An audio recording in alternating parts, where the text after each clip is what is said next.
많이 불안하죠. 밤에 비가 많이 온다든지 잠을 못 주무시는 그런 경우가 있죠. 급한 데만 한 개씩 개우개우 하나씩 하고 나가는 입장이거든요.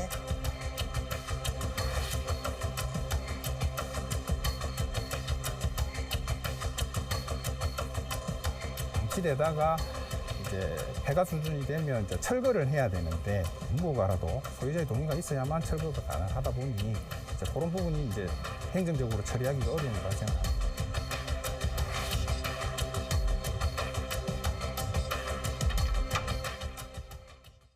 부산 원도심 빈집 문제가 심각하잖아요. 그런데 빈집 하는데 법적으로 어떤 상태를 말합니까, 이게? 빈집의 정의는 1년 이상 아무도 거주하지 않는 그런 사용하지 않는 주택이라는 정의를 가지고 있는데 여기에는 저희가 특이하게 봐야 될 것이 이제 무허가 주택은 제외가 됩니다. 네.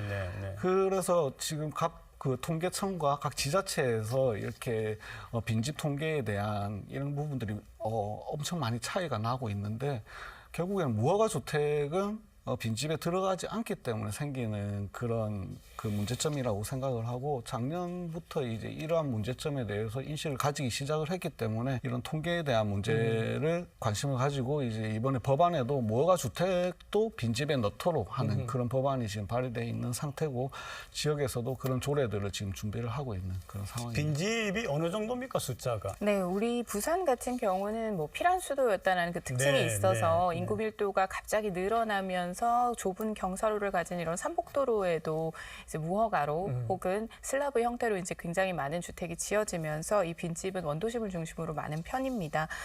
총 약 11만 3천 호 정도가 되고요. 8대 특광역시 중에서 가장 많은 수입니다.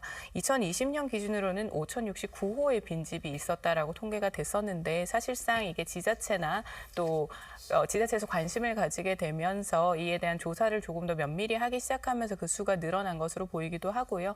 더해서 이제 초고령화 사회이다 보니 그 거주하시던 분들이 이제 돌아가시거나 혹은 이주하시거나 하면서 빈집은 계속 추가적으로 발생을 하고 있는 것으로 보입니다. 매매나 임대, 이사 등의 이유로 빈집이 발생하는 원인이 54.4%로 절반 이상을 차지를 하지만 뭐 가끔씩 이용을 하거나 미분양이나 미입주로도 이제 빈집으로 되어 있는 곳이 있는데 지금 우리가 좀 집중을 해야 되는 부분은 원도심을 중심으로 가지고 있는 노후화된 빈집에 대한 부분으로 집중을 하면서 도시계획의 일환으로 접근을 해야 할 것으로 보입니다. 그러니까 이제 빈집 문제가 주로 이제 원도심의 문제로 되어 있는데 그러다 보니까 최근에 해당 지자체죠.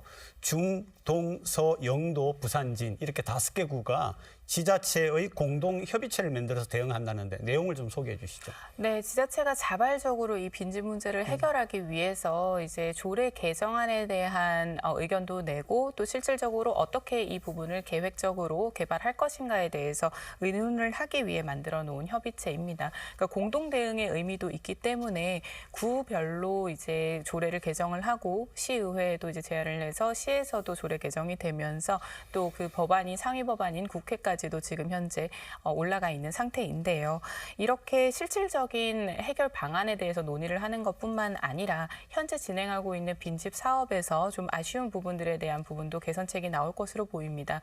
실제로 삼복도로 르네상스와 같은 도시재생 사업 같은 경우는 이 빈집에 대한 외관이나 리모델링을 통해서 재입주 혹은 신규 입주에 대한 기대를 했던 사업인데 사실상 사업 결과로는 원주민의 재입주는 거의 없었다라고 합니다. 이 결과는 결국은 빈집을 다시 활용하는 부분에만 너무 매몰되지 않고 네. 이 부분을 구역 정비화의 대상으로 좀 보면서 이제 그린벨트가 해제되고 있는 지역이 있기 때문에 다시 도심 공원이나 숲화를 만들 수도 있는 것이고 관광 자원으로 만들 수도 있는 것이고 혹은 원주민들의 삶의 질을 좀 개선할 수 있는 인프라 형성의 지역으로도 볼 수 있을 것입니다.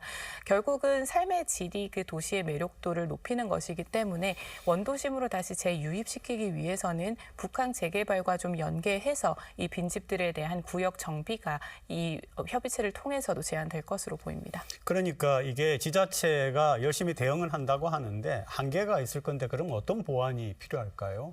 지자체들이 이런 것들을 지금 보완을 하기 위해서 사업을 많이 진행을 하고 있습니다. 부산시 같은 경우에도 지금 햇살 둥지 사업을 통해서 이 리모델링을 진행을 하고, 그리고 빈집에 대한 이제 매입 생활 이제 사회 기반 시설로 이제 조성하는 사업 이런 것들을 많이 진행을 하고 있지만 결국에는 예산의 문제고, 그리고 그동안 무허가 주택에 대해서 통계가 없었기 때문에 그 부분을 지금 이번에 법적으로 법령 그리고 조례로 개정을 함으로써 무허가 주택을 정비할 수 있는 이제 근거를 마련하고, 무허가 주택도 소유주의 허락만 받으면 정비할 수 있게끔 해서 그리고 또 이제 정비를 할 경우에 이제 시에서 지원할 수 있는 또 근거가 생기거든요.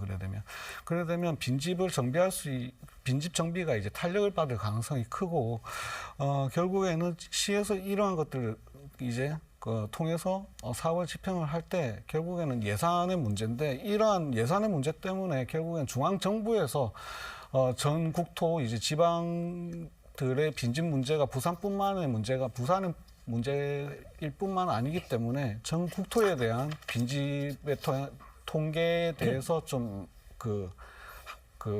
통합을 하고, 그리고 체계적인 계획을 세워서 빈집에 대한 문제를 정부 차원에서 좀 풀어야 되지 않느냐 하는 목소리가 좀 나오는 상황입니다. 부산시가 철거하고 리모델링하는 그런 계획을 갖고 있다면서요. 네, 지속해서 사실 해왔던 사업입니다만 그 해왔던 규모를 거예요? 좀 더 네네네. 늘리고 보다 그 계획을 수립을 하면서 2025년 빈집 정비 계획을 수립을 하면서 보다 면밀하게 이 부분을 접근을 하겠다라는 의도로 보입니다. 실질적으로 그동안은 약 1,400만 원 정도를 한 빈집을 철거를 하거나 그 보수를 하는 데 지원을 했다면, 이번부터는 2배 정도 이상을 좀 증액을 해서 총 47억을 투입해 205동의 그 빈집을 정비하겠다라고 밝힌 것입니다. 결국은 이 원도심을 중심으로부터 시작을 하게 될 텐데, 철거를 할 것인지 또 리모델링을 할 것인지에 대한 계획부터 이제 집중이 될 것으로 보이고요. 사실상 그동안은 인건비와 그리고 철거를 함에 있어서 물리적으로 투입돼야 되는 비용이 좀 어려웠던 고지대부터도 이제는 좀 진행이 될 수 있을 것 같아서 좀 긍정적입니다. 다만 지역 감수성의 차원에서 수도권의 빈집은 부동산 가치 차원이나 구역 개발로 인해서 중앙정부의 지원이 없어도 이루어질 수 있지만, 부산이나 지자체 같은 경우는 원도심이 특히 부동산 가치에 대한 부분에서 그동안 많은 논란이 있어 왔고, 이제는 또 삼복도로에 대한 고도 제한도 완화가 되면서 조금 더 달라지긴 하겠습니다만, 정부의 지원이 없으면 사실상 전체적인 구역 계획은 어렵습니다. 이 부분도 꼭 참고해 주시기를 바랍니다. 네, 서 의원님이 이제 거의 마무리를 해주셨어요. 정부에서 잘 전반적으로 관리를 하면서 재정도 투입하고 그런 게 절대적으로 필요하다 했는데, 송 의원님도 마무리 좀 해주시죠. 예, 저도 같은 취지입니다. 정부에서 이런 빈집 통계, 일단 통계부터 정확하게 이게 나와야 되는 부분이거든요. 그래서 이번 무허가 주택에 대한 법적 근거를 마련한 그런 것들은 상당히 의미가 있다고 생각을 하고, 빈집 문제를 해결하기 위한 정부의 이제 전담 기구가 좀 필요하다고 생각을 합니다. 거기에서 이제 통계부터 계획 그리고 시행까지 다 할 수 있는 그런 전담 기구를 통해서 지금 지역 소멸의 문제도 지금 걸려 있고, 지금 지역 균형 발전의 문제도 걸려 있습니다. 이런 것들을 해결해 나갈 수 있는 그런 정부 차원의 지원이 필요하다고 생각을 합니다.